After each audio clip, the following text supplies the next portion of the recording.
Four faraids of wudu. First, washing the face. Second, washing both arms, including the elbows. Moistening a quarter of the head. Washing both feet, including the ankles. Definition of washing.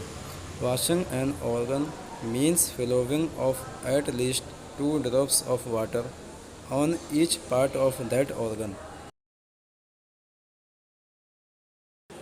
If the organ is simply moistened by rubbing a wet hand over it, or if only one drop of water flows over a section of it, then it will not be considered washed and the wuzu or ghusl will not be valid in that case.